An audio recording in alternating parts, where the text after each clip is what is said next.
Buenas Sí, sí, tardes, sí. compañeros y compañeras. Bienvenidos a esta nueva sesión de píldora formativa que vamos a iniciar en estos momentos. Me presento, soy Pablo García de Vicuña Peñafiel, el director del Instituto de Estudios Educativos y Sindicales adscrito a la Fundación Primero de Mayo. Y dentro de nuestros cometidos, que son precisamente la elaboración de informes relativos a educación, publicamos a finales del año pasado, a mediados en realidad, creo que era septiembre cuando hizo su aparición el informe, un informe titulado ¿Hay mitos en la escuela pública? A modo de pregunta.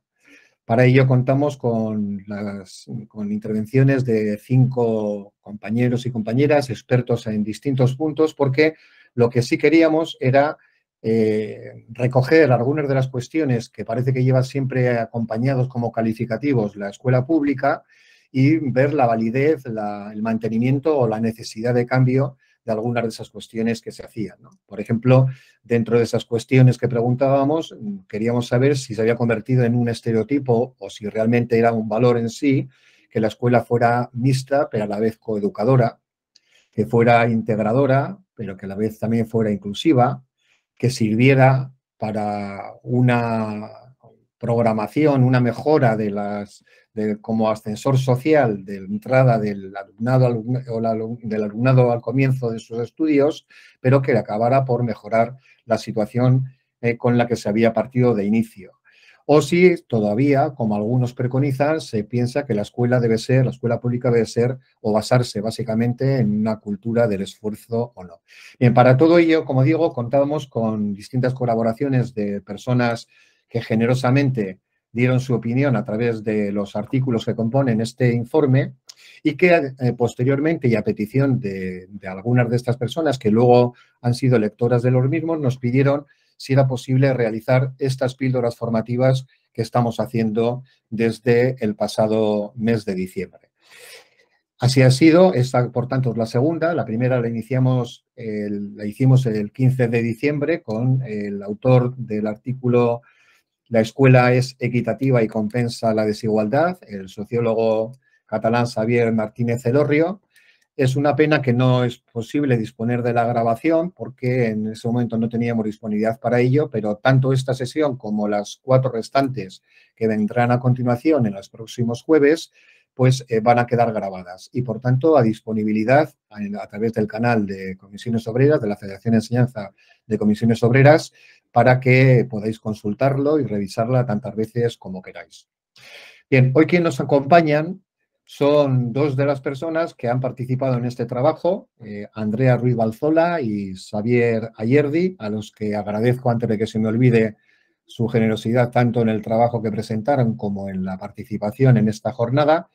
Y bueno, voy a dar unos simples datos muy pequeñitos para hablar de por qué consideran que era interesante hablar de si para que haya una escuela integradora hay que entender la escuela y saliendo de ella, ¿no? O sea, hay que salir de la escuela para entenderla como escuela integradora. Andrea Ruiz Balzola es doctora en antropología por la Universidad de Deusto, es maestra en antropología social por la Universidad Iberoamericana de México y licenciada en Derecho y Antropología Social y Cultural por la Universidad de Deusto. En la actualidad combina su trabajo como investigadora social en Begirune Fundazioa con la docencia en la UNED, en el Centro Asociado de Vizcaya, a su vez con la UPV-EHU, Universidad del País Vasco, Euskal Herriko Unibertsitatea y la Universidad de Deusto. Y Xavier Ayerdi Urraza es doctor en Sociología por la Universidad de Deusto y profesor de la Universidad del País Vasco durante, o mejor dicho, ha sido durante casi 40 años. Lo que pasa es que con su actividad profesional actual me cuesta hablar en pasado. Actualmente se encuentra jubilado y miembro activo de la Fundación Begirune que he mencionado anteriormente. A ambas personas reitero el agradecimiento por esta participación y a partir de ahora que sepan que disponen de 25 minutos, media hora, si quieren un poco más de tiempo no había problema y si la cortan tampoco, para que hagan una síntesis de lo que fue su artículo, que por otro lado, las personas que estáis participando aquí, supongo que habéis tenido oportunidad de poder seguirlo, lo que no es óbice para que podáis hacer y participar con las preguntas que consideréis oportunas. Aparece en la parte inferior, como sabéis, un cuadro con 3 puntos que permite que hagáis o que escribáis preguntas, pero yo os pediría, porque en principio tampoco somos demasiados los inscritos o los que están de momento participando, que al término de las mismas, si es posible, las dirijáis directamente y que además, si es posible, incluso que os presentéis para que sepamos de dónde acudís. Y si no hubiera tiempo para ello, porque lo que sí vamos a respetar es el tiempo máximo, que sería hasta las 7 de la tarde como mucho, las preguntas que queden por escrito yo las trasladaría a los ponentes y si tienen a bien contestarlas, reproduciría en su momento las respuestas que nos den. Así que sin más preámbulos, Andrea, Xavier, es vuestro tiempo y cuando queráis. Gracias. Vale, pues arratsaldeon, buenas tardes a todos los asistentes y asistentas, y nosotros aquí, bueno, pues intentaremos hacer una presentación lo más somera posible también de las cosas que hemos escrito.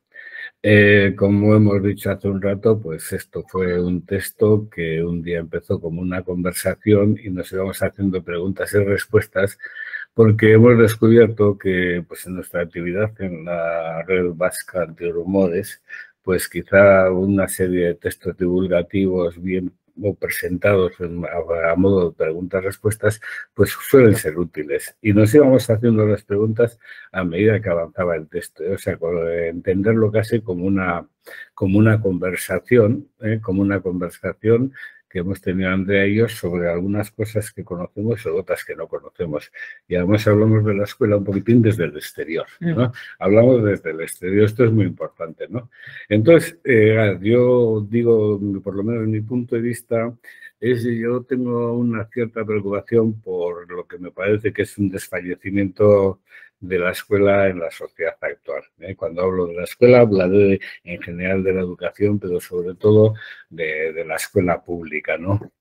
Un desfallecimiento que en parte viene pues de que quizá tiene una energía interna menguante y cada vez menos retroalimentación desde el exterior, ¿no? Y a su vez pues tiene mucha competencia por parte del conjunto de redes y modalidades de enseñanza que hay en este momento, ¿no? Y la perspectiva también, pues en parte la nuestra está un poquito motivada desde el País Vasco, ¿no? Y viendo pues un poquitín por dónde va la evolución y luego teniendo en cuenta pues que, bueno, durante estos años nos hemos movido un poco en el tema del ámbito de la inmigración y veíamos, pues bueno, pues cómo la inmigración, la concentración, la segregación, la diversidad, la interculturalidad, de pronto pues aparecían toda una serie de fenómenos que digamos que gracias a la inmigración probablemente se estén tematizando actualmente y que antes permanecían por ahí en germen, pero que casi no se hablaban, ¿no? Entonces, esta es ¿no? La preocupación inicial, la preocupación ¿no? Sería ese desfallecimiento. Y cuando digo desfallecimiento es como que cada vez veo como menos energías para hacer una especie de actitud proactiva desde la escuela o una cierta desgana. Que tampoco sé si es cierto o no, ¿eh? O sea, yo también algunas de estas cosas las hablamos, pero no sé si son ciertas o no son ciertas, o si no exageramos algunos momentos del pasado y nos valoramos muchos esfuerzos que hoy se estén haciendo, ¿no? Entonces, bueno, pues nosotros partíamos de la idea que en ese momento Imanol Zubero con Ana Irene El Valle y Elisa Sategui plantearon ya hace 15 o 16 años, ¿no? Que hablaban de la iglesia, de la escuela sola, ¿no? De la escuela sola y de la escuela no aislada ni, digamos, abandonada, sino que de una escuela que tiene que, casi con sus propios medios, hacer frente a unos retos cada vez más crecientes, ¿no? Y esto hoy por hoy, pues, de alguna forma concuerda también con lo que diríamos que le pasa al individuo moderno, al individuo, no sé si moderno, al individuo actual, ¿no? Postmoderno, ¿no? Donde básicamente pues desaparecen los procesos de institucionalización, vivimos un proceso de destradicionalización muy fuerte, a su vez se aceleran los ritmos sociales que impiden el que haya una tradición, ¿no? Y entonces pues se encuentra que no tiene asideros sociales. Entonces parecería o que la escuela se encuentra sola a la vez que el individuo se encuentra solo, y la gran sociología de los últimos años pues ha estado diciendo una frase que a mí me parece que resume muy bien, ¿no? Que al final las contradicciones sistémicas no se pueden confrontar en términos individuales, ¿no? Entonces, claro, a la gente hoy por ahí se le pide que haga demasiadas cosas y además se le pide que las haga, digamos, a título individual y afrontando los problemas que tiene, ¿no? Y si no tiene éxito, pues al final se le culpa de su situación, ¿no? Entonces yo creo que esta es una de las grandes contextos, o uno de los grandes contextos, ¿no? Entonces también vemos que hay como un proceso, por lo menos yo así lo veo, que hay como un proceso de rearistocratización del mundo, ¿no? Es decir, hay un proceso en el cual, pues al final se ve que las diferencias sociales y las desigualdades sociales y, digamos, las riquezas sociales también, pues se retransmiten o se transfieren de generación en generación y cada vez pues hay más situados y menos situados o peor situados, ¿no? Entonces, yo no sé si esto tiene que ver también, y esta es una duda que tengo, con una cierta desaparición de la comunidad o de los elementos comunitarios o las lógicas comunitarias, o simplemente también muchas veces es que el éxito de la escuela en este momento no está acompañado de una fortaleza laboral, que es la que pudo ayudar también a la escuela de la década de los 70, diría hasta el año 2000, por decirlo algo, ¿no? Porque me acuerdo que Ulrich Beck decía en sus textos pues, que la gran revolución silenciosa del siglo pasado fue la incorporación, decía, de la mujer al ámbito escolar, a la universidad, al empleo, etcétera, etcétera. Pero yo diría, pues eso, ¿no? Que probablemente todos somos hijos e hijas de una situación en la que en 3 generaciones o en 3 golpes hemos pasado de la huerta al aula universitaria, ¿no? Yo no sé si aquí realmente el éxito obedecía a la escuela, obedecía al mercado laboral o a una interacción de los dos. Y entonces, hoy por hoy, esto se lo podemos atribuir a una lógica comunitaria y puede ser que sea esa lógica comunitaria la importante o no, ¿verdad? Luego, cuando decimos sola, me parece que hay un problema. Y bueno, así resumiendo a grandes rasgos, digo que hay un problema y es que la escuela en el fondo genera bastante indiferencia y la escuela pública probablemente más indiferencia y una indiferencia incluso hasta progre, ¿no? A mí me preocupa muchísimo, y luego sé que lo debatimos, me preocupa muchísimo la desvalorización que se está haciendo de la meritocracia, ¿no? Probablemente es verdad que la meritocracia ofrecía digamos, unos deseos o canalizaba unos deseos y unas aspiraciones que luego no se cubren. Pero no es cierto que no se hayan cubierto en esos 3 saltos en los cuales nosotros hemos pasado, por decirlo de alguna forma, del arado al aula universitaria, ¿no? Entonces, me parece que incluso poner en tela de juicio la cuestión meritocrática por parte de la progresía puede ser peligroso porque en el fondo yo creo que es un buen motor, es una buena energía, no sé, un buen combustible, la lógica de la idea meritocrática, porque si no va a ser muy difícil retomar un poquitín el papel que la escuela puede tener, ¿no? Que la escuela puede tener. En todo este proceso también digo algo que lo que no sé es en qué medida, viendo lo que hoy se hace en la escuela o lo que se hacía en los años 80, pues hoy se haga menos o quizás se haga mucho más y a mí me pasa más desapercibido porque no estoy en esa película, ¿no? Entonces, quizá ni la escuela debe arrogarse todos los éxitos que en su momento le hemos dado y algunos habrá que dárselos al mercado del empleo. Yo desde ahí empezaría, ¿no? Empezaría porque hay una interacción muy importante entre ambos sus sistemas, ¿no? A partir de ahí, bueno, pues a partir de ahí a mí se me ocurre que si no hay una recuperación, digamos, del ámbito laboral, pues al final haremos un retorno a los cisnes negros, ¿no? O sea, como pasaba pues antes de la democratización de todo el sistema educativo, en el sentido de que, pues al final, muchas veces yo me planteo cómo llegué yo a la universidad. Pues llegué porque mi hermano era muy listo. Y mi hermano me lleva 12 años y el cura le dijo a mi madre que un hijo tan listo no podía no estudiar. Claro, entonces, el problema es que estamos en una lógica de cisnes negros y eso puede persistir en el tiempo. El tema es en qué medida la escuela puede, en un momento determinado, pues generar un efecto de movilidad ascendente duradero y si lo va a conseguir en los próximos años. Porque puede ser que esa movilidad se dé, pero luego no tenga su plasmación en el mercado del empleo, lo cual también, pues bueno, es un elemento bastante interesante, ¿no? Porque mientras siga dando esa movilidad ascendente, pues bueno, luego ya veremos cómo incardinamos los subsistemas. Pero yo creo que ese es uno de los temas fundamentales. Entonces, a partir de aquí es donde empezamos a hablar de inclusión, capacidad de la escuela de mantener este impulso, en qué medida lo va a hacer, en qué medida la escuela pública va a tener que seguir manteniendo un espíritu, una voluntad y unos deseos que son muy difíciles de que luego se hagan posibles, entre otras muchas cosas.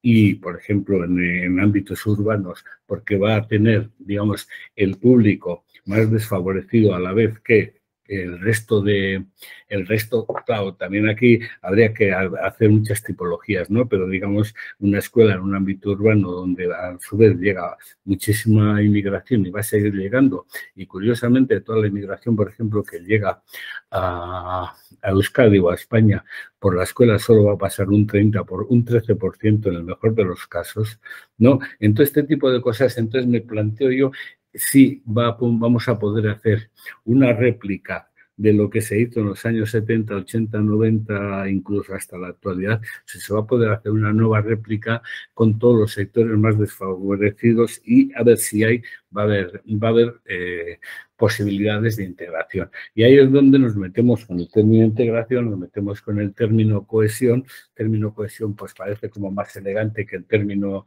de integración, y ahora ya le voy pasando los trastos poco a poco a Andrea, porque la escuela de Prototype se va a encontrar con toda esta cuestión, ¿no? Con toda esta cuestión que además yo creo que en un gran sentido la escuela pública se la va a comer toda de todo lo que es la diversidad, los sectores, digamos, más subalternos, va a tener que tener los mayores índices de concentración, probablemente la segregación se ejerza en la escuela, pero se ejerza desde fuera de la escuela. Podemos ir a una escuela ratificadora, simplemente más que una escuela niveladora. Cuando digo escuela ratificadora, quiero decir simplemente que vaya a ratificar en función de la capacidad que va a tener los capitales sociales de la población que la va a habitar, ¿no? Entonces, a partir de ahí, pues bueno, le paso un poquitín a Andrea para ver también qué dificultades plantea la integración, la cohesión, la ciudadanía y la interculturalidad en general. Muy bien, gracias. Bueno, antes de que entres, ¿puedes girar un poco la cámara y ponértela más de frente, por favor, que estéis a media los dos? Ya, ¿estamos ahí mejor? Sí. Bueno, la cuestión de la integración la quiero plantear unida en este caso a la cuestión de la ciudadanía, porque la integración hasta el momento siempre se plantea unida a la idea de una ciudadanía simple. Y esta idea de ciudadanía simple sigue un esquema muy claro en el que hay una identidad, una cultura, una lengua, una religión, ¿no? Asociada a un territorio, ¿no? Y pensando la integración en sociedades cada vez más complejas y cada vez más plurales, quizás habría que empezar a pensar en términos de una ciudadanía compleja. Creo que, de hecho, hay muchos autores que desde otros puntos de vista lo han hecho, ¿no? Entonces, si miramos la escuela como instrumento, ¿no? A la escuela siempre se le pone que es uno de los principales instrumentos de integración. En general, la escuela ha estado en consonancia con una idea de ciudadanía simple y ha sido un instrumento nacionalizador y homogeneizador, ¿no? Ahora, cuando la situación se ha complicado, como por ejemplo se ha complicado aquí en el escenario vasco, no se ha incorporado la visión de la complejidad al sistema escolar, sino que lo que se han planteado son versiones enfrentadas de esa ciudadanía simple, ¿no? Y yo creo que en parte seguimos en este esquema, con el añadido además de la mayor complejidad y diversidad que se produce a raíz de los movimientos migratorios desde la década de los 90 en adelante, ¿no? Ahora, ¿cómo se traduciría esta idea de ciudadanía compleja en el ámbito educativo y pedagógico? Y ahí es donde planteo la necesidad de una educación intercultural. Ahora bien, para llevar a cabo una educación intercultural, que dudo mucho que por el momento hayamos sido capaces de recoger esta propuesta con toda la hondura que tiene, ¿no? Y de llevarla a las aulas, lo primero, y aquí le sigo a Xavier Besalú, él dice, ¿no? Tendríamos que revisar la relación que nuestras sociedades han tenido con el tema de la diferencia, porque él dice acertadamente que Europa ha elaborado una cultura de la identidad, pero que ha sido incapaz de elaborar una cultura de la diferencia, ¿no? Entonces, que quizás habría que revisar ese marco. Y luego otra cosa que considero requisito imprescindible para llevar a cabo cualquier proyecto intercultural en el aula es revisar el concepto de cultura, ¿no? Y tratar de no hacer fundamentalismo cultural, esencialismos culturales o folclorismo, ¿no? ¿Cuál es la problemática que veo en este sentido? Pues que nuestro país parece que ha descubierto la diversidad y, por tanto, la educación intercultural a partir de la inmigración. Y esto tiene toda una serie de consecuencias, ¿no? Porque si la educación intercultural tiene que ver con la inmigración, pues de la misma van a necesitar aquellos centros escolares donde haya un tanto por ciento X de población de origen extranjero, ¿no? Y el diseño de las políticas, por ejemplo, las del gobierno vasco, se ha hecho ahí. Ahora, parece más bien que quienes más necesitan educación intercultural es aquellos espacios que son homogéneos y donde no se produce ningún tipo de relación de carácter intercultural, ¿no? Entonces, este tema es importante, pero parece que sigue quizás una escuela con una diversidad de población tremenda en términos de orígenes, más que educación intercultural, lo que necesita son muchos recursos materiales, ¿no? Lo dejo para el debate también. Y luego, por otra parte, vincular exclusivamente la diversidad y la educación intercultural a la migración ha hecho que se genere una narrativa en la que los que tienen cultura son los otros. O sea, los recién llegados o los que se van incorporando a la escuela, ¿no? Esto unido a un manejo del concepto de cultura totalmente esencialista ha llevado a lo que algunos pedagogos llaman interculturalidad a la Benetton o pedagogía del cuscús, que dicen en Francia, ¿no? Con lo cual, lo que sueles conseguir son los efectos contrarios de lo que pretendías, porque acabas exotizando al otro y liando la parda, ¿no? Y otro punto que tiene que ver también con la situación de Euskadi es que, y hablo esto también por bueno, esta ley que se quiere sacar y lo que hemos podido leer hasta el momento, la educación intercultural me temo que ha quedado reducida al aprendizaje del castellano y sobre todo del euskera. O sea, educación intercultural se entiende como aprendizaje de las lenguas, ¿no? Esta reducción yo creo que tiene que ver con una idea muy naturalizada en nuestra sociedad, en el sentido de que diversidad cultural y diversidad lingüística son equivalentes, ¿no? De hecho, siempre ponemos diversidad cultural y diversidad lingüística, ¿no? Como si fuese algo equivalente. Esto es una confusión tremenda, esto no es así, ¿no? Desde una perspectiva antropológica lo desmontan, y lo que hay detrás de esta confusión es una larga historia política que culmina con esa burda idea de que la cultura lo es de un Estado-nación distinguido de todos los demás por su lengua nacional, ¿no? Es una cuestión de carácter político, pero no se resiste a un análisis serio, ¿no? Con lo cual, pues parece que la educación intercultural se está quedando la pobre no sé, en papel mojado o no sé muy bien dónde, ¿no? Hay un pedagogo catalán, Carbonell, que él dice, ¿no?, que al final, yo creo que es lo que no deberíamos olvidar, que el objetivo irrenunciable y definitorio de la educación intercultural no es el respeto a la diversidad o el culto a la tolerancia, sino la convicción de que somos más iguales que diferentes, ¿no? Porque la diversidad está ahí, es un hecho y la vivimos en la calle, en la escuela y a veces incluso dentro del hogar, ¿no? Pero la igualdad es un principio, es una convicción ética y es mucho más difícil educar en esa cuestión, ¿no?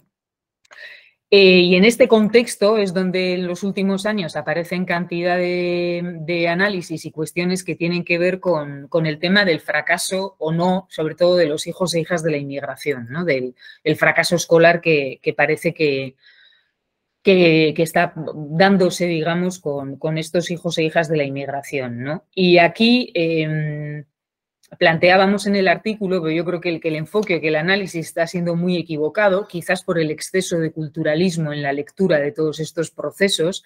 Y aquí proponíamos un modelo de John Ogbu, que ha trabajado en el ámbito estadounidense durante muchísimos años, un ámbito además también muy complejo, ¿no? Y él dice que a la hora de examinar el fracaso, ¿no?, o el peor rendimiento escolar de cualquier minoría, sea conformada por hijos e hijas de la inmigración o una minoría como puede ser la gitana en el contexto de nuestra sociedad, hay que analizar 3 cuestiones muy claras. Primero, las relaciones históricas que se han dado entre esa mayoría y esa minoría, ¿no? Porque no es lo mismo haberte incorporado a la sociedad relativamente pronto que el caso, por ejemplo, de los gitanos, digamos, ¿no?, donde hay una relación histórica de exclusión, dominación, etcétera, muy, muy larga, ¿no? Entonces hay que examinar la relación histórica. Luego hay que entender o examinar las desigualdades estructurales o esa estructura de oportunidades sociolaborales, ¿no?, a la que se encuentran estas minorías, y luego, por último lugar, analizar las propias estrategias que ese grupo minoritario elabora, ¿no?, dentro del contexto escolar como respuesta precisamente a esos factores que acabo de mencionar, ¿no? Entonces, las diferencias, para entenderlas, habrá que centrarlas siempre en esa relación que se da entre mayoría-minoría, y el bajo rendimiento escolar o el fracaso al final del alumnado minoritario, digamos que es como una respuesta adaptativa a esa estructura de oportunidades sociolaborales y académicas, ¿no? Y ahí surgen, ¿no?, esa respuesta adaptativa puede venir por actitudes de resistencia, actitudes de boicoteo, de absoluto pasismo, ¿no?, de pasar olímpicamente de lo que ocurre en la guerra, etcétera, ¿no?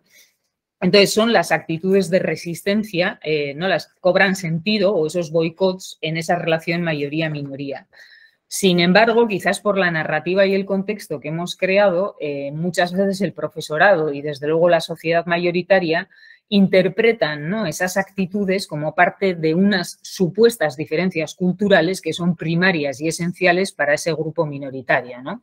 Lo cual es volver a hacer fundamentalismo cultural o, como dicen algunos autores y autoras a día de hoy, racismo cultural o racismo elegante, ¿no? Entonces, el foco yo creo que ahí tiene que ir a esa estructura de dominación, a esas estructuras de posibilidad y, sobre todo, al eje claro del principio de igualdad y de la idea de sujeto de derechos y deberes, ¿no? Entonces, bueno, ahí hay una revisión que hacer, pero no sé yo si todo esto de la educación intercultural lamentablemente se va a quedar en, pues eso, o en tortilla de patata y cuscús o en el aprendizaje del castellano y el euskera. Y con esto le lanzo ahora a Xavier.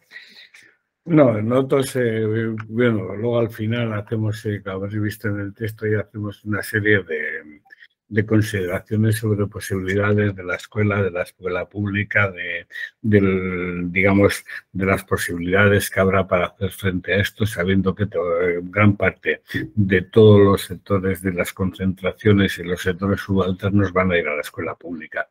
Esto, por otro lado, pues generar sus propios procesos de segregación, pero ya he dicho, no sé si es una segregación a ratificar o una segregación a crear, porque en última instancia la escuela, más que crear, lo que hace es plasma lo que hay en su propio entorno, ¿no? Entonces, hoy por hoy me da la sensación de que la escuela pública, y esta es, digamos, la cosa que me preocupa de alguna forma, es pues un espacio del que huir, ¿no?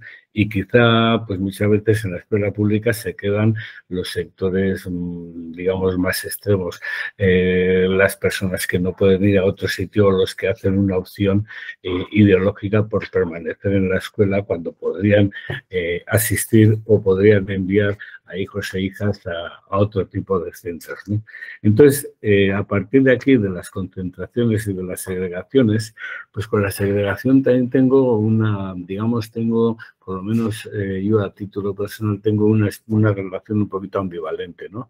La segregación está ahí, la segregación se puede, me imagino, se puede combatir con muchos más medios y con muchos más proyectos, pero desde luego en los sitios en los que hemos estado, donde había mucha concentración y hemos colaborado de alguna forma, lo que hemos visto es, pues, por ejemplo, pues centros de los cuales, de la misma forma que hay un vuelo blanco que se dice, ¿no? El white flying que se dice del alumnado autóctono de los centros públicos, también hay un white flying, por ejemplo, del profesorado de los centros públicos, ¿no? De tal forma que son escuelas que muchas veces pues no pueden hacer un proyecto duradero, la gente básicamente se escapa de esos lugares, no tiene muchas ganas, no hay equipos fuertes, no hay unos proyectos muy consolidados, entonces ahí veo una debilidad de la escuela pública y veo que la escuela pública en los próximos años lo va a pasar bastante mal, o eso es lo que pienso yo, ¿eh? O sea, que lo que se va a reforzar son las otras redes. Y en el asunto de la segregación, cuando digo que también tengo una visión un poquito ambivalente, quiere decir, por ejemplo, que yo creo que la segregación básicamente, tanto desde las autoridades como desde los habitantes de la escuela, los sindicatos, etcétera, básicamente lo que tenemos que hacer es un esfuerzo por medirla bien, la segregación, porque me temo que hay una segregación social manifiesta entre los centros públicos, pero también hay que pensar que necesariamente tiene que haber una segregación simplemente por el tipo de modalidades de centros que hay y el tipo y por los modelos lingüísticos que hay. Con lo cual, ahí sería conveniente no exagerar, plantearse seriamente qué es lo que está sucediendo y proponer toda una serie, digamos, de nuevas recetas, porque lo que no vamos a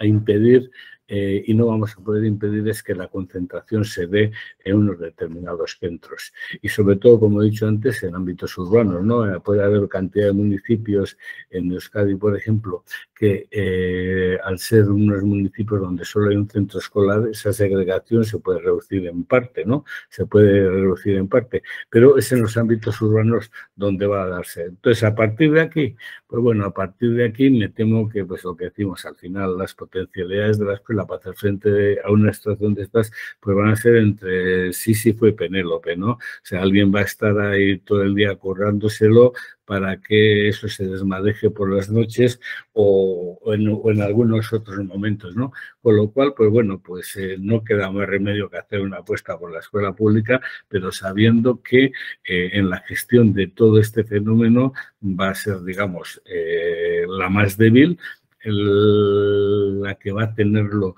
realmente muy difícil, y le puede pasar lo que en uno de los pasajes decimos por ahí, ¿no? Le puede pasar a la escuela pública que sea el lugar donde se haga toda la innovación en cuestión intercultural y que luego al final pues todo esto en forma de, no sé, de modelo Benetton, pues sea llevado a los centros, pues concertados o a las ikastolas, ¿no? Esto nos ha ocurrido en el ámbito público en un montón de situaciones, ¿no? Que generas en lo público todo un conjunto de innovaciones que al final son amortizados y son llevados a los sectores privados, se privatizan estos sectores y en una situación en la cual el alumnado va a ir descendiendo en número, pues el riesgo es muy grande. Entonces, a partir de ahí, pues bueno, pues hacer todo lo que se pueda y se deba hacer, pero no va a ser fácil porque yo sí mantengo o sí veo o sí por lo menos percibo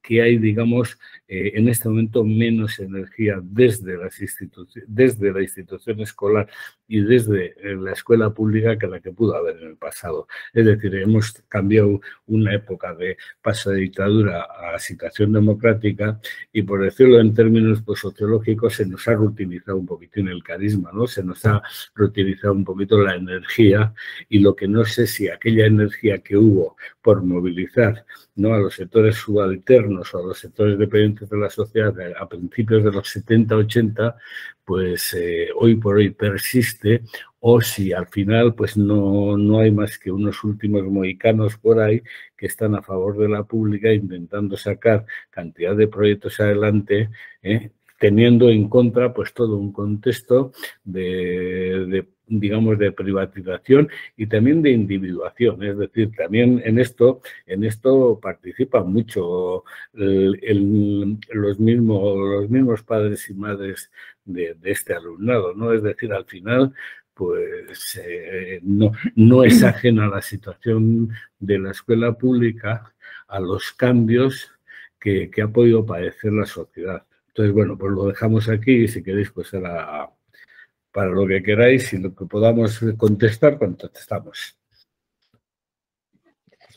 Muy bien, compañeros, gracias Andrea, gracias Xavier por vuestras palabras, por el resumen del informe que habéis hecho, del artículo que habéis hecho. Creo que me va a tocar, como casi siempre, iniciar el turno de preguntas, pero como he dicho al comienzo, tenéis la oportunidad de, a través del chat abierto, aunque como no somos un grupo demasiado numeroso, yo sí casi preferiría que hagáis, indiquéis o cliquéis el símbolo de la mano y hagáis la pregunta directamente. Creo que nos va a permitir poder participar de forma activa, incluso viéndonos. Y como os decía antes, también, si es posible, por favor, os presentéis un poco para saber quién está lanzando la pregunta en cada momento. Como decía, abro el fuego yo. A ver, pregunta me da igual para quien quiera contestarlo de los dos, puesto que la habéis trabajado a cuatro manos. Iniciéis el artículo con una afirmación, lógicamente, pesimista, la soledad de la escuela. Defendéis que pese a que todo el mundo parece saber qué hacer con ella, a la hora decisiva nadie da un paso por ella. ¿No da pie esta aseveración a denostar la institución, pese a que, como decís más adelante, la importancia de la institución es clara? ¿Cómo lo veis? No, yo lo que con esta afirmación yo lo que creo es que hay como tres partes, ¿no? Hay un punto de partida que es considerar que la escuela está bastante sola, pero diría que la escuela está bastante sola, la pública, la concertada y en general toda la escuela. Otra cuestión es el capital social y cultural que provea cada una de estas modalidades de centro, ¿no? Entonces yo lo que creo es que en muchas ocasiones lo que puede ser el aparato de formación o el aparato educativo, pues luego se puede contrarrestar pues con cuestiones de estatus o con cuestiones de capital social, ¿no? Entonces eso por un lado. Esto luego da a denostar la cuestión de la escuela. Yo diría que no. Yo lo que creo es que me parece que también en una segunda parte pues es un análisis de situación, ¿no? Es un análisis de situación de cómo está la escuela, dónde está la escuela, con qué su sistema se retroalimenta, etcétera, etcétera. Entonces, sería, pues, no sé, yo básicamente como análisis de situación. Y luego a partir de ahí, sabiendo las dificultades que va a tener, porque yo creo que va a tener unas dificultades muy grandes, muy grandes, muy grandes, porque todos estamos por la atención primaria, pero luego resulta que casi todos somos del IMQ, en Vizcaya por lo menos, ¿no? Entonces, quiero decir que sabiendo que aquí va a haber unas dificultades y las dificultades van a ser tanto intrínsecas del propio centro como extrínsecas en el sentido de que puede ser, digamos, en un momento determinado, pues no cuidado, no subvencionado, con un profesorado que puede estar en un momento sin medios, etcétera, etcétera,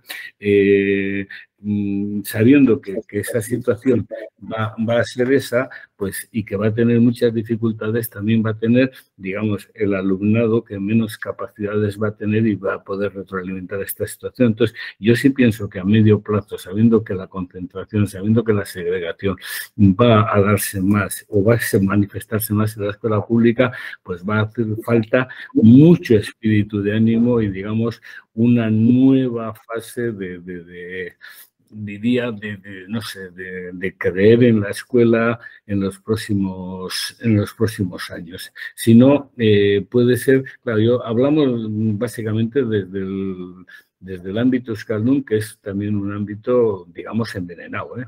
Es un ámbito envenenado porque por un lado tienes el ámbito digamos, del prestigio de los capitales sociales y luego tienes el ámbito de la identidad, con lo cual al final se mezclan muchísimas estrategias sociales y muchísimas prácticas culturales de padres y madres que van a buscar, digamos, van a prestigiar sus elecciones de centro, pues en cuestiones que están relativamente bien vistas, como por ejemplo puede ser todo el ámbito de las ikastolas, ¿no? Entonces yo creo que todo esto sí va a requerir de un esfuerzo, a mí me parece gigantesco.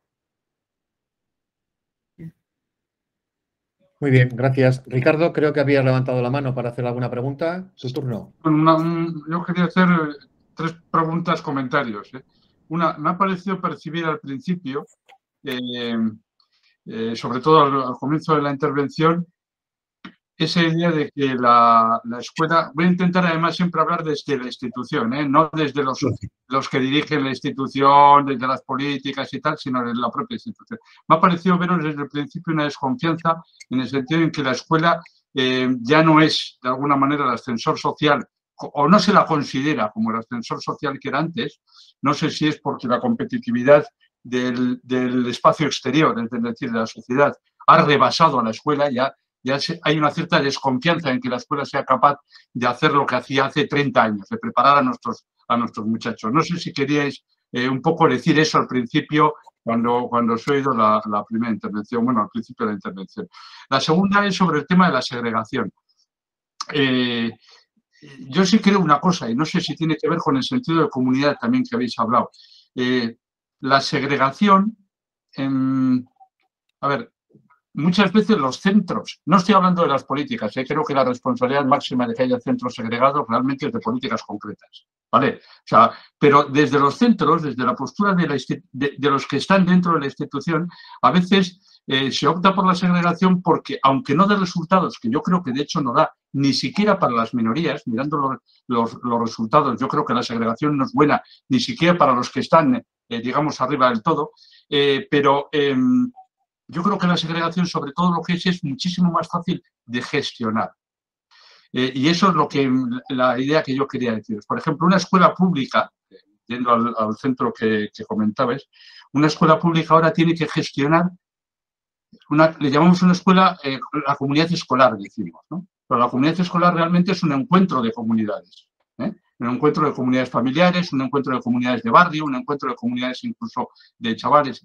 Entonces, ante comunidades que ya están tremendamente fraccionadas y que son muy distintas, que son muy heterogéneas, lo que ocurre con la escuela es que, digamos, que tiene que gestionar realidades heterogéneas y, claro, es que es mucho más fácil, más cómodo, vamos a llamarlo así, para una escuela gestionar una comunidad homogénea a todos los niveles. Es decir, voy a poner un caso puntual. Es más fácil, si tienes un determinado estatus de familias, montar una reunión con las familias, porque sabes que en un determinado horario vas a tener disponibles a miembros de esas unidades familiares y puedes hablar con ellos, que un ámbito mucho más heterogéneo, donde igual para contactar con una familia tienes que hacerlo a un horario intempestivo, etcétera, y es más difícil incluso reunirlos en un mismo espacio físico porque literalmente es imposible. Quiero decir, hay en mi opinión, una cuestión también desde la propia institución, repito, la primera responsabilidad no es de la institución, pero desde la propia institución una idea de comodidad, de que se tiende a la segregación por comodidad, por intentar, aunque no de resultados, hacer ámbitos más fáciles de gestionar. Y una tercera y última cuestión, ya mucho más brevemente, es lo que habéis apuntado también hacia el final. Efectivamente, en las situaciones más difíciles están, yo lo voy a decir más claramente, los novatos. Yo no lo he presentado al principio, que era lo que Pablo nos había pedido. Yo soy de los que se ha retirado ya hace ya 3 años, que se ha retirado ya de la escuela. Pero lo que sí veo es que en las situaciones más difíciles mandamos a los novatos. Y normalmente a los novatos hacen carne de cañón y lo que hacemos es un proceso de desprofesionalización. Acaban tan quemados de estar solos, como se suele estar en las escuelas, y encima ante las situaciones más complejas, que luego cuando logran salir de allí, porque lo interpretan como un infierno casi todos y casi todas, ya se van con una, vamos, de que han perdido el tiempo y han quemado su vida, ¿no? A mí sí creo que uno de los grandes retos es cómo conseguir tener en las situaciones más complejas a la gente más comprometida, pero también más capaz, más capacitada, ¿vale? A mí son las 3 cuestiones que me han suscitado lo que habéis comentado, ¿no? Gracias por vuestra bueno, la segunda. No, yo hablo de la primera. Vale. A ver, no, yo no creo que yo no pierdo la desconfianza en que la escuela actúe como ascensor social. Ahí no pierdo la confianza. Otra cosa es que ese ascenso social luego tenga la ratificación en el ámbito laboral o en el ámbito del empleo o en el ámbito externo, ¿no? Yo creo que el tema está más ahí. Es decir, es muy probable que la escuela siga manteniendo ese carácter de ascensor social, además por una cuestión muy básica también, ¿no?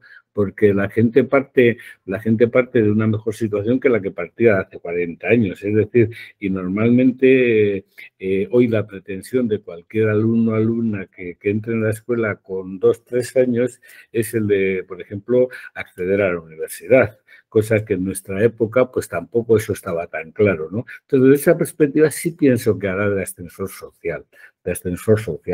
Otra cosa es que luego eso tenga su valor de mercado, por decirlo de alguna forma, o su valor de empleo. Es decir, que lo cual también nos lleva a otro tipo de consideraciones, ¿no? Viendo que todo lo que es la información, el contenido de la educación, ahora en las próximas décadas sea una información, conocimiento de usar y tirar, y más además a partir de ciertas edades. Es decir, yo creo que la escuela pública, por lo menos la escuela obligatoria hasta los 16 años, va a tener un papel estratégico en las próximas décadas, ¿no? Porque ya el conocimiento, digamos, escolar obligatorio, ya ese sí que va a ser un conocimiento mucho más abstracto, mucho más móvil, mucho más cambiante, mucho más cuando te dicen que eso, ¿no? Que dentro de 10 años el 57% de las profesiones que hoy se conocen van a desaparecer. Entonces digo que ahí no me preocupa tanto, pero el problema es que este ascensor social se quede un poquito atascado primero por el alumnado y por otro lado porque no tenga valor mercado. Y cuando digo alumnado es que te venga un alumnado que, digamos, de unas situaciones, pues, digamos, inferiores, ¿cómo es? No termina de aceptar de capital cultural. Ahí es donde realmente puede haber, pero creo que no estará atascado lo que es el motor. Otra cosa es ese motor para qué te va a servir cuando salgas de ahí, porque es la ratificación laboral la que al final hacía valer mucho ese ascensor social. Otra cosa es que también en esa, digamos, cuando ese ascensor deje de funcionar, igual ahí nos afecte a mucha más gente de la que hoy pensamos. Pero bueno, eso ya sería también otra cuestión. Yo no creo que deje de serlo, pero sí que va a tener menos valoración social. No, yo en cuanto a lo que comentabas de esa segregación, digamos, querida, entre comillas, porque es mucho más fácil de gestionar, ¿no? La homogeneidad que en un escenario de heterogeneidad, pues es que estoy totalmente de acuerdo contigo. Claro que es mucho más difícil de gestionar y de trabajar, pero yo insisto en que creo que ese es uno de los grandes retos de la escuela. Por eso hablaba del modelo de ciudadanía, porque no creo que es una cuestión solo de la escuela, sino que es una cuestión en la que la escuela hace de espejo de lo que está pasando a nivel social y político, ¿no? Y que mientras la escuela ha sido una institución unida al Estado-Nación y en ese sentido era un instrumento de homogeneizar la población, ¿no? Pero claro, quizás ese es el modelo que hay que romper, exactamente igual que estamos hablando de otros modelos de ciudadanía, llámese posnacional, transnacional o como se quiera, en la que la idea de nación se separe de la idea de ciudadano o de ciudadana.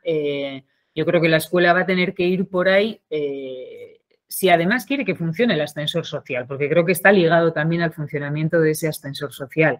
Ahora es mucho más complicado y es mucho más difícil. Un escenario de homogeneidad es mucho más sencillo y supone muchísimos menos quebraderos de cabeza y retos, ¿no? Eso sin ninguna duda. Por eso lo último que has comentado, ¿no? De que se necesita la gente más capacitada y más valiente, pues también totalmente de acuerdo, ¿no? Que no sé si es algo que está ocurriendo, ¿no? Sino que se manda ahí a una avanzadilla. Está pasando lo mismo en la universidad. Sí. Está pasando lo mismo en la universidad, que se manda a eso, ¿no? A gente novata a dar las formaciones más complejas porque los que ya han adquirido una posición asentada se hacen los locos. No, se hacen los locos, no quieren dar clase. Porque no tiene ningún valor en el currículo, es que es así. Tiene valor la publicación en revistas, ¿no? Pero no la docencia, lamentablemente.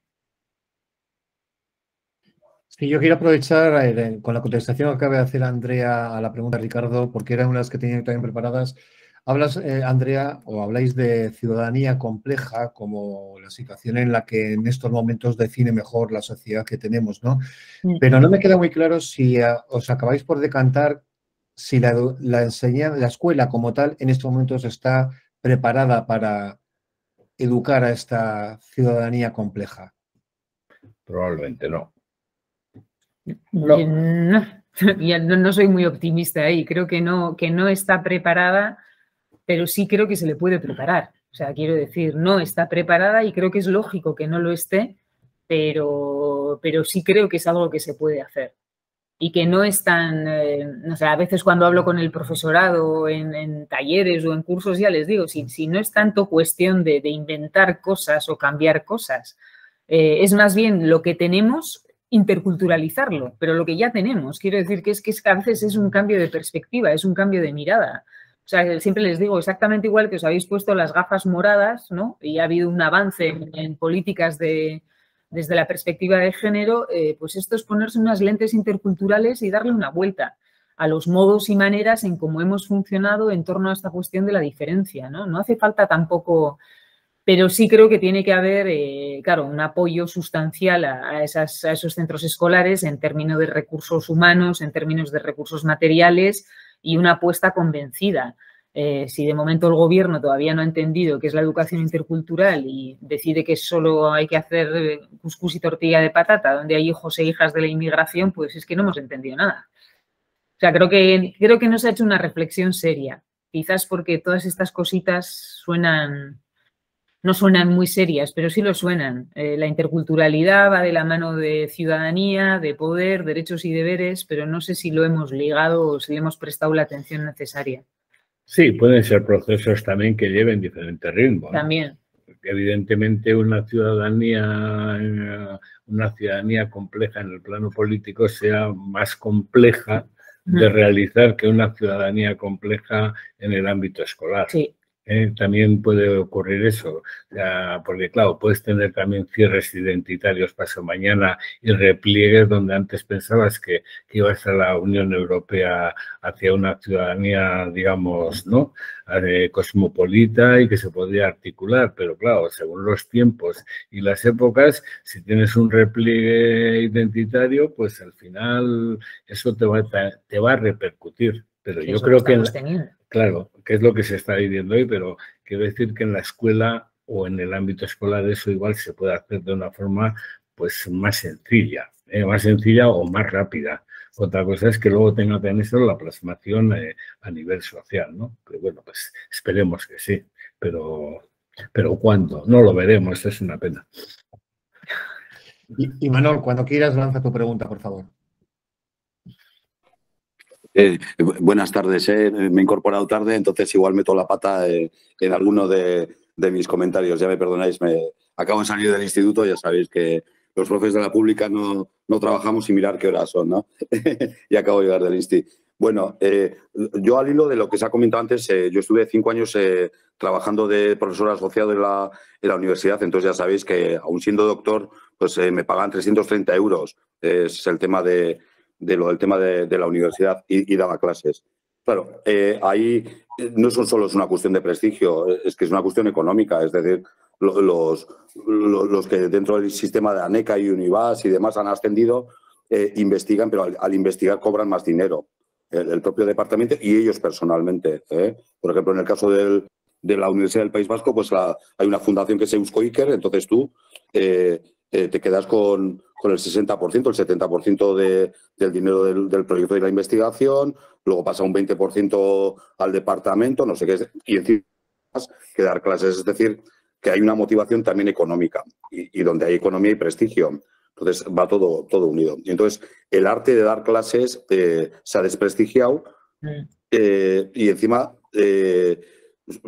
habéis hablado de los artículos de las revistas y demás, cada vez son los artículos más difíciles de leer, porque se escriben pensando en los puntos que va a dar ANECA, que va a dar Univas, entonces no se consiguen ni ver unos artículos bien escritos, son unos documentos muy farragosos. Eso por el tema de lo que habéis dicho un poquito del tema de las clases en la universidad, cómo se han desprestigiando, es que no se premia nada dar clase. O sea, se ha desprestigiado el concepto de la didáctica y luego es triste porque vivimos en una sociedad esquizofrénica. Si voy muy rápido también me lo decís.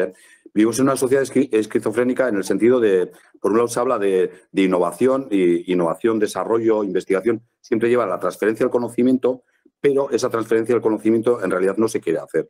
Es decir, cada vez nos está pasando más que vamos a un curso de verano, tú traes a una persona muy importante, quieres que realmente enseñe lo que está investigando y empiezan a decir, no, es que no va a haber tiempo, es que andamos con los tiempos muy justos, tal. Te ha puesto un PowerPoint, ha cobrado 300 euros, 400 euros la hora por dar la ponencia, pero en realidad tampoco ha hecho una transferencia del conocimiento. Entonces, estamos en el mundo de la didáctica, de la transferencia del conocimiento, se está volviendo un mundo muy guarro.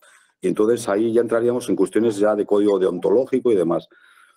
Y un poquito, por defender un poquito de los que estáis presentes, conozco sobre todo a Pablo, el concepto de escuela pública es como el último bastión que nos queda por defender, no solo ya por el tema del ascenso social, también es por el tema de una didáctica más honrada, ¿no? De que realmente quieres enseñar lo que sabes, ¿no? Y va a ser muy, muy complejo. Y luego, ya no hablo más, que no quiero acaparar, el tema de la diversidad, de la gente que nos viene y tal. Nos estamos encontrando, claro, yo trabajo en un instituto que es de los que sale en la tele dentro de la pública, de los que está todo el día en la televisión y tal, por ser el referente. Trabajo en el Oianguren de Ordicia y ya sabéis, pues bueno, que es uno de los centros pioneros en aparecer el tema de qué pasa con la concertada, qué pasa con la pública y tal. Pues también tenemos problemas en la pública. Mira, os voy a poner un ejemplo muy... Claro, es que siempre queremos dar como una imagen muy, muy idealizada del inmigrante, pero os voy a poner la cara fea. Voy a hacer de poli malo en esta mesa de la ponencia. Por ejemplo, vamos a dar un curso de sexualidad a los alumnos de cuarto de la ESO y de repente los padres de los alumnos rumanos les firman justificantes de que esos días no vayan a las clases para que no reciban esos cursos de sexualidad. Uy. ¡Ostras! Eso sucede. O sea, quiere decir que... Entonces, que hay también, que tampoco tenés que ser ingenuos. Es, por un lado, la población que recibe, es decir, la sociedad civil española, la sociedad civil vasca, que recibe a un inmigrante, pero luego está la familia de ese inmigrante, si ha venido realmente a alcanzar un nuevo sueño en su vida, darse una nueva oportunidad, un nuevo mundo, o se queda con el apego, con el miedo, o no sabemos lo que, y nos suceden cosas de estas. Es decir, que lo pongo ahí sobre la mesa también, un poquito va a ser un poquito malo, ¿vale? Si os parece bien. Que yo creo que un sindicato de la enseñanza como el nuestro estamos para esto, ¿no? También para jugar y lanzar ideas ¿de acuerdo? Venga, un abrazo. Te contesto tú. No, yo contesto a lo del final. Con lo de la uni estoy totalmente de acuerdo, ¿eh? También procedo de ese mundo y la verdad es que soy mucho más feliz y doy muchas más clases manteniéndome en un lugar periférico. haciendo lo que más me gusta, que es dar clase. O sea, que vamos, conozco lo que dices. En cuanto al tema este, a ver, yo creo que el primer punto que tiene que dar clarísimo es que educación intercultural es para todo el alumnado. No es para el inmigrante, sino que es para todo el alumnado y que no está necesariamente vinculado al hijo o hija de la inmigración. Dicho esto, que creo que es muy importante, es absolutamente obvio y lógico que una familia determinada rumana te diga que nanay en cuanto a la educación, en fin, digo, esto pasa todos los días en todos los institutos. La cuestión es cómo abordas esa situación.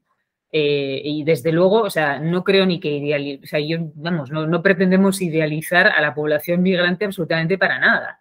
Y yo creo que hay que recordar siempre que habrá maneras y formas y prácticas de las familias que serán contradictorias con lo que plantee la escuela, pero no por ser inmigrantes, porque eso también ocurre con familias autóctonas. Y si hemos sido capaces de solventarlo con familias autóctonas, seremos capaces de solventarlo con familias que vienen de otros países. Ahora, la cuestión es cómo vas a trabajar eso. Si lo vas a trabajar desde un proceso de mediación, ¿no? Si vas a tratar primero, que yo creo que es lo fundamental, de entender por qué esa familia a priori se niega a que su hijo o hija acuda a esa educación sexual. Creo que lo primero para poder transformar las relaciones es entender qué está pasando, no acudir a supuestos argumentos culturalistas de no, es que su cultura es que tal, no, porque su cultura no la conoces, no sabes quién es esa familia rumana. Entonces creo que el reto es trabajar todo eso y eso es muy trabajoso y para eso se necesitan muchos recursos. Por eso es mucho más fácil lo que comentaba antes Ricardo Arana, ¿no? Si tienes todo homogéneo, ¿no? Es más sencillo. Pero todo eso hay que trabajarlo. O sea, no por ser... quiero decir, no se trata de idealizar nada. Ahora, recordemos siempre que muchas familias autóctonas han tenido prácticas y han tenido maneras que no encajaban con la escuela y también te las veías, ¿eh? Entonces, lo que habrá que hacer es entrar ahí y con mucha mediación y mucha buena voluntad. Es un reto, pero hay que hacerlo. Yo perdonad que matice, hace muchos recursos para eso y mucho criterio. Sí. Yo creo que desgraciadamente a veces efectivamente nos faltan recursos, pero también criterio. O sea, yo veo que no sé si es porque no lo discutimos suficientemente o por qué, pero me parece que incluso cuando surge una discusión, y el compañero Imanol lo habrá visto, cuando surge ese tema, en las escasas momentos en que lo sacamos a un debate en un claustro, ves una multiplicidad de criterios que te quedas sorprendida, ¿no? Sí. Y falta incluso de criterio, ¿no? Eso, por eso, aparte de los recursos. Sí, no, totalmente de acuerdo, Ricardo. Falta criterio por todos lados y probablemente falta mucha reflexión previa de qué estamos hablando y de qué tenemos que trabajar. Y no la ha habido. O sea, la falta de criterios en todo lo relacionado con este mundo de gestión de diversidad es tremendo en todas las dimensiones y la escolar es una de ellas. Entonces, claro que hace falta mucho criterio y ver realmente con qué enfoque vas a trabajar, desde dónde, qué implicaciones tiene tomar ese enfoque, etcétera, etcétera, ¿no? Y me temo que sí, que falta reflexionar y falta pensar. Y eso conlleva tiempo y parece que tiempo es lo que menos tenemos. No, tiempo probablemente sí, pero probablemente también mucho desconocimiento, ¿eh? O sea, yo creo que en este tipo de situaciones, en muchos casos, lo que la gente con muy buena voluntad pues puede hacer verdaderos desastres, ¿no? Entonces yo cuando se habla de lo que dices, Ricardo, de criterios, pues yo estoy absolutamente de acuerdo y en esto se requiere una formación y lo que no es normal es que a estas alturas del partido todavía en las escuelas de magisterio no haya una línea que trabaje esto de forma transversal. Esto es sorprendente, ¿no? O sea, yo me acuerdo que yo pasé los primeros 4 años, y lo pongo ahí como anécdota, ¿no? Pasé los primeros 4 años en la escuela de magisterio y lo que eran aquellas asignaturas normales que se estudiaban en los años 70 y 80, a partir del año 90 todo eran didácticas. Y claro, también yo creo que esa es una forma curiosamente de desideologizar el contenido. También me parece que hay algunos elementos de estos que sin darnos cuenta hemos ido perdiendo en el camino, ¿no? Con lo cual, por un lado, no soy ni optimista, no sé lo que soy, sinceramente, pero hace unos años pensaba que era optimista antropológico, como decía nuestro expresidente Zapatero, y luego pues pasé con el tiempo a optimista trágico, que se lo leía a otro, ¿no? Pero quiero decir, creo que hay muchas posibilidades, pero curiosamente tenemos mucho problema de ponernos, por ejemplo, en la perspectiva pues que puede tener Andrea, de que esto lo tiene mucho más currado que todos nosotros, y esto pues debería ser una cuestión que hiciera la Escuela de Magisterio, que hiciera el gobierno vasco, que realmente detrás de esto pues tiene que haber mucha nueva perspectiva, y además sabiendo que, bueno, pues hay que cometer errores también. También sí, que esto al final pues se aprende como todo. Sí, precisamente con lo que estáis hablando ahora, yo la sensación que percibo muchas veces en los claustros es que da la sensación de que educación y cultura son antónimos. Que estén tan establecidos, sobre todo en el ámbito de secundaria, donde ya la profesionalización de la enseñanza es más que en el ámbito de la enseñanza infantil o primaria, da la sensación de que solo se está para trabajar temas educativos. Y todo lo que tenga que ver, por tanto, con aspectos culturales son ajenos al ámbito de enseñanza-aprendizaje que se trabaja en el aula, ¿no? No sé si compartís esta visión o no es así. Lo contesta. No. Yo esto... Sí, de alguna manera quizás sí. Lo que pasa que a mí lo que me da mucho miedo, Pablo, es el tema, ¿qué entiendes por aspectos culturales? Ese es mi miedo. Porque hay mucha gente que cree que si tenemos que atender a aspectos culturales, eso consiste en introducir una especie de tipologías o recetas culturales en el currículo escolar o en la clase, ¿no? Pero eso no lleva más que a la descontextualización de elementos culturales de otros lugares del mundo. Eso no lleva más que a exotizar aún más a ese alumno y alumna frente a los ojos de la gente, digamos, entre comillas, autóctona. Entonces, claro, hay que tener mucho, creo que muchísimo cuidado. Por eso, yo ya sé que soy una pesada, pero es que repensar el concepto de cultura es fundamental en este sentido.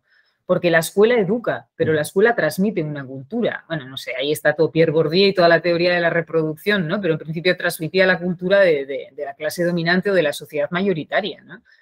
Entonces, abrir el currículo exactamente qué es, claro, no es meter aspectos folclóricos y descontextualizados de otros lugares o de otros países, ¿no? Además, puedes meter la pata, que digo, como profesora o profesor, puedes meter la pata y meterte en un berenjenal tremendo, ¿no? Porque estamos hablando de países que a su vez son tremendamente diversos en términos culturales, ¿no? Pero sí, no lo sé, no, claro, a veces me da la sensación también de que tiene un esfuerzo añadido, ¿no? Entonces no sé hasta qué punto el profesorado entra ahí o no lo sé. No, yo pienso que también exotizar quizá tiene que ser una etapa por la que hay que pasar.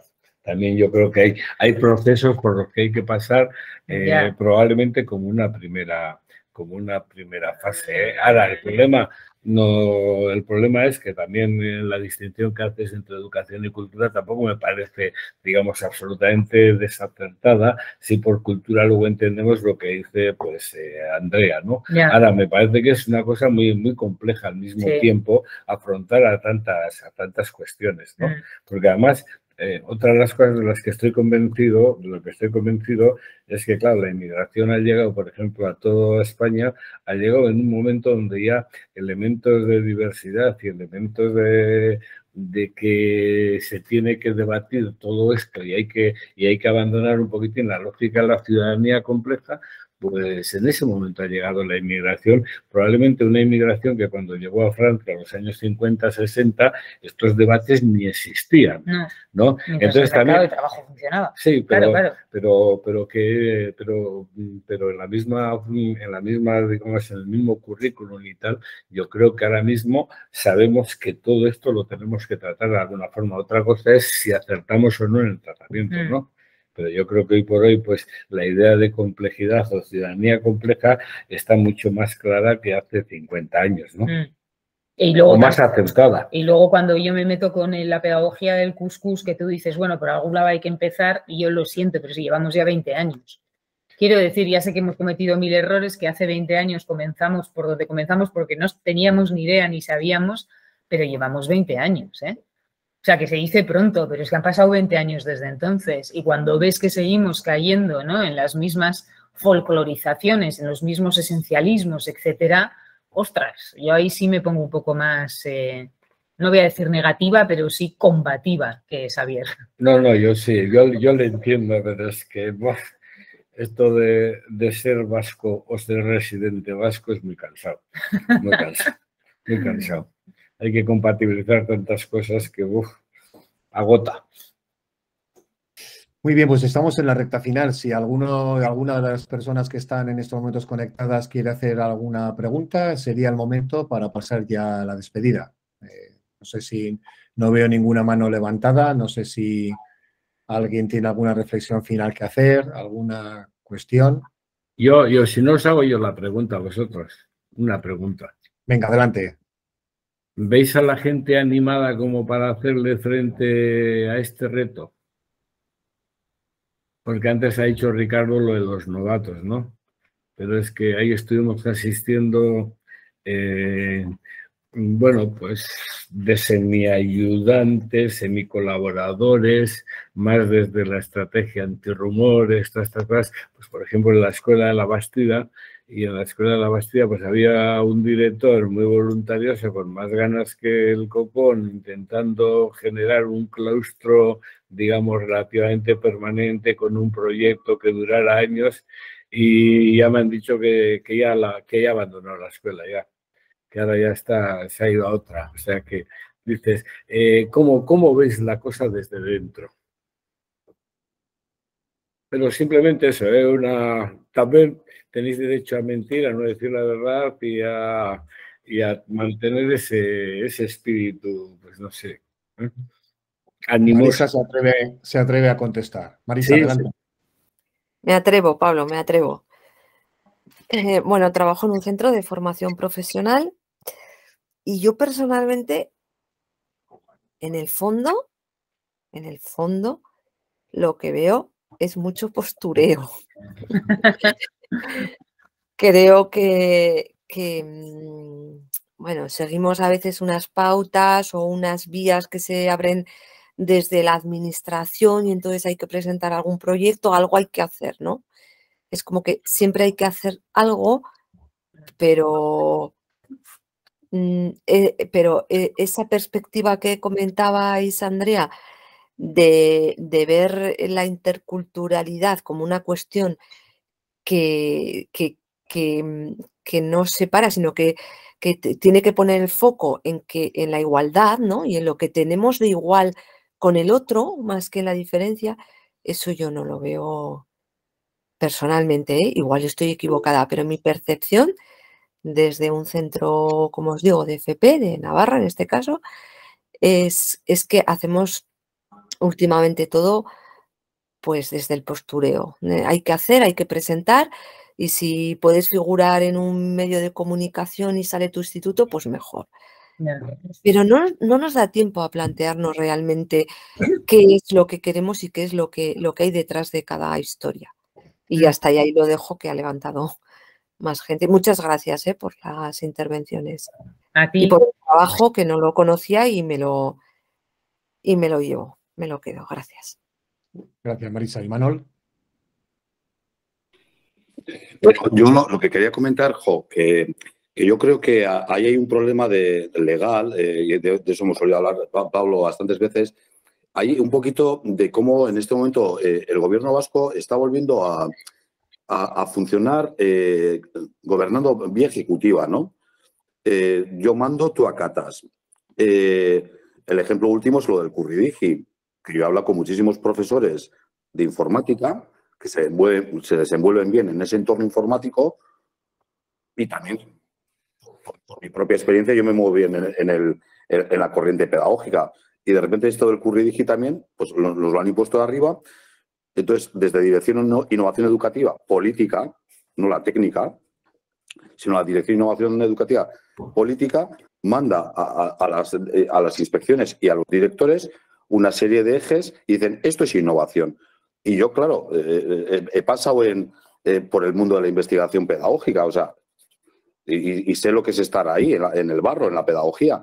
Y entonces, claro, dices, es que si la innovación surge, es un elemento que surge de una manera muy especial. De repente tú estás en una clase o pasa en una cosa especial y ahí se empieza a innovar. Hay como un punto de inflexión y ahí el investigador se da cuenta de que hay algo que está sucediendo.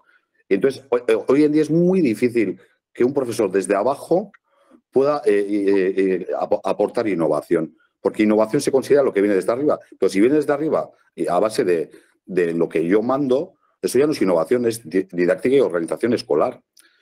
Y entonces se está prostituyendo las palabras pedagogía, didáctica, organización escolar e innovación educativa, lo metido en un saco roto y está haciendo mucho daño. Pues cuando tú estás mandando, si tienes la función de gerente, pues lo tienes que decir tranquilamente. Además es bueno que haya una didáctica y una organización escolar, es bueno que haya unas leyes educativas, que haya un funcionamiento, pero no le lleves innovación educativa a todo.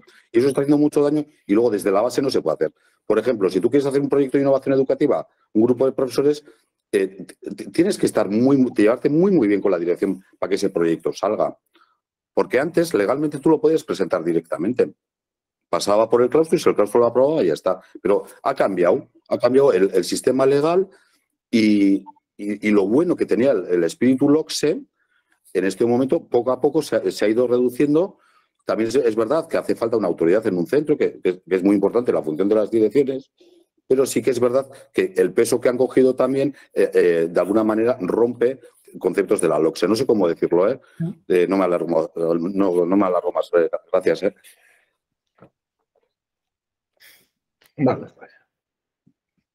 Bueno, pues parece que no hay más personas interesadas en contestaros, Javier. No sé si... No pasa nada. Como siempre, una puntualización a lo que ha dicho Imanol, que tiene que ver con lo de Andrea, que me parece clave.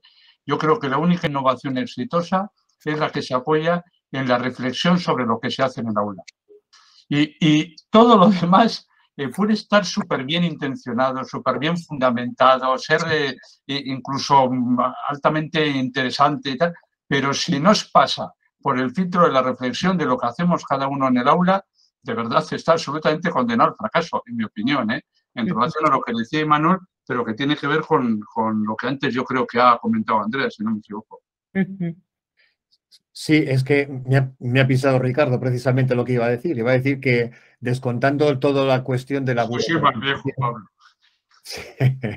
decía que descontando todo lo que tiene que ver el peso de la burocratización en el sistema educativo actual y de la ingente política educativa que presiona sobre lo que hay que hacer en cada momento, yo quiero pensar que las y los profesionales educativos seguimos buscando lo que plantea Ricardo, ¿eh? Cómo solucionar los problemas que se plantean en el aula cuando lo que estoy intentando apoyar, acompañar y demás del alumnado no está dando los resultados que apetecen, ¿no? Entonces, ahí creo que es donde hay que confiar, ahí creo que es donde está el germen de lo que puede ser un planteamiento más optimista del sistema y en donde puede realmente hacerse un trabajo que sirva de avance y de mejora a las complejidades que tiene la escuela en estos momentos.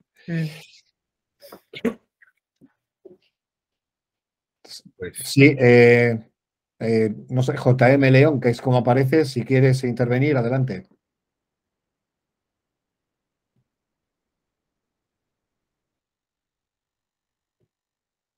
No hay más. Tienes el micrófono apagado, ¿eh? No sé si... Ahora. Perdonad. ¿Me escucháis ahora, verdad? Sí. Sí. Mire, voy a ser muy breve. A esto último que decía me parecía interesantísimo. Disculpad, soy profesor de Sevilla, en un centro, pues, con un grupo importante, un alumnado importante de etnia gitana en Alcalá del Río. Yo lo último que decía muy brevemente, en los centros que he estado durante 20 y tantos años de enseñanza como profesor de filosofía, que bueno, que también estoy dando también cambios sociales de género, he estado como coordinador de coeducación, etcétera, implicado lo más posible desde los valores, desde la diversidad, desde la integración. yo cada vez estoy más convencido que, dadas las dificultades y esta ingente burocracia de la que efectivamente hablas, Pablo, pues que la hemos vivido, creo yo, en Andalucía, y nos quejamos mucho, nos estamos quejando mucho en este primer trimestre que terminó antes de Navidad, pues es salir de la clase, es decir, el trabajo de clase con el alumnado, mostrarlo cada vez más hacia afuera, siempre desde esta perspectiva integradora, de diversidad, de valores. Y participar, y esto es muy sencillito, es una simple medida breve, vamos, o sencilla, que podemos practicar todo, mostrar el trabajo a todo el centro, a todos los compañeros, a los demás alumnos y alumnas. Es una primera medida interesante porque en centros donde, por desgracia, cada vez se está dando más, no hay comienza a devaluarse ese trabajo de compromiso, de búsqueda de valores, de integración, de atención a la diversidad, de miedo ante la atención a la diversidad, por todo lo que tenemos encima, padres que argumentan que determinado tipo de educación como la educación sexual es en casa, eso se está filtrando en los centros. Hoy precisamente lo hablaba en una reunión con el equipo directivo. Por lo tanto, yo creo que hay que empezar desde abajo, desde el trabajo de aula, mostrar esos trabajos al resto del alumnado, exponerlo desde valores, desde una pequeña y breve bandera LGTBI que colguemos en el pasillo hasta un vídeo, en fin, y después demás talleres y tal, ¿no? Pero yo creo que hay que empezar desde cero, desde abajo, desde la clase, desde dentro, trabajando con el alumnado y mostrando nuestro trabajo hacia afuera. Y si es hacia el pueblo, mucho mejor, porque realmente se está haciendo cada vez más cuesta arriba, por el tema de la burocracia por un lado, pero también por el control social que se trata de la presión social que estamos teniendo el profesorado. Y hoy coincidía con todo el equipo directivo. Digo, creo que no es solo una perspectiva mía, ¿no? ¿Verdad? Hay una cosa que se nos está imponiendo, nos está presionando constantemente en nuestro trabajo diario. Y hay a veces miedo, si no terror, en el profesorado a tocar determinados temas. Bueno, perdonad, no me enrollo más y disculpa que llegué tarde, pero gracias por vuestras reflexiones, ¿eh? Muy bien, Andrea, Xavier, si queréis hacer alguna aportación final, algún comentario. No se me ocurre. No sé, creo que hemos comentado un poco todo, pero bueno, recoger también lo que ahora habéis dicho vosotros y vosotras, ¿no? De las situaciones en las que os encontráis, que al final sois los que estáis en terreno ahí, ¿no? Dándole a todo. Y no sé, yo particularmente, pero esto es particular desde mi lugar, decir que admiro muchísimo al profesorado. Lo haga mejor, peor o lo que sea, creo que no es un momento nada fácil, que es tremendamente complejo, que además hay presión social, que no contáis con mucha confianza por parte de las familias y no especialmente las de afuera, sino diría que las de toda la vida. Y bueno, que es un momento complejo, pero que creo que hay muchas cuestiones que se pueden transformar y que merece la pena. Ahora estoy también muy de acuerdo con Ricardo Arana de la necesidad de pararnos un momento a reflexionar antes de ponernos a hacer nada, ¿no? Yo cuando oigo la palabra innovación, en general se me ponen los pelos como escarpias. Se necesita mucho más tiempo para llamar a algo innovación, creo. Pero bueno, eso es algo muy personal, ¿eh? Y nada, que gracias por la presencia a todas. Sí, igualmente, y muchas gracias, Pablo. Tú verás si te has merecido la pena. ¿Cómo no? Claro que sí. Claro que sí. Bueno, pues lo mismo, sigo en el capítulo de agradecimientos. Gracias a todas las personas que os habéis conectado para seguir esta sesión. Por supuesto que a Andrea y a Xavier por el tiempo que han dedicado a la misma, al margen, y ya ha dicho al principio también en el esfuerzo, en el trabajo del artículo que hicieron para este informe que presentamos. Y en esa línea simplemente indicaros e informaros de que el próximo jueves, el 26 de enero, en el mismo horario, de 5 de la tarde a 6:30, contaremos con la presencia del profesor universitario canario José Moya, que es otro de los participantes en este mismo informe, que hablará sobre el artículo que él aportó, que es la realidad que la ideología del esfuerzo no quiere ver. Aquí ha salido en parte, se ha atacado el tema de la meritocracia y la importancia que desde algunas ideologías, desde algunos planteamientos se da precisamente a esta faceta del ámbito educativo. Y pues sobre todo ello os recomiendo que acudáis al artículo que está dentro del informe y que haremos llegar de nuevo como hemos hecho para este caso. Queda abierto, por tanto, ya la convocatoria para la próxima semana y de nuevo reiteraros las gracias a cuantas personas habéis estado en esta sesión y animaros a que la sigáis divulgando para el próximo jueves. Gracias a todos y a todas. Venga, gracias. Gracias. Hasta luego.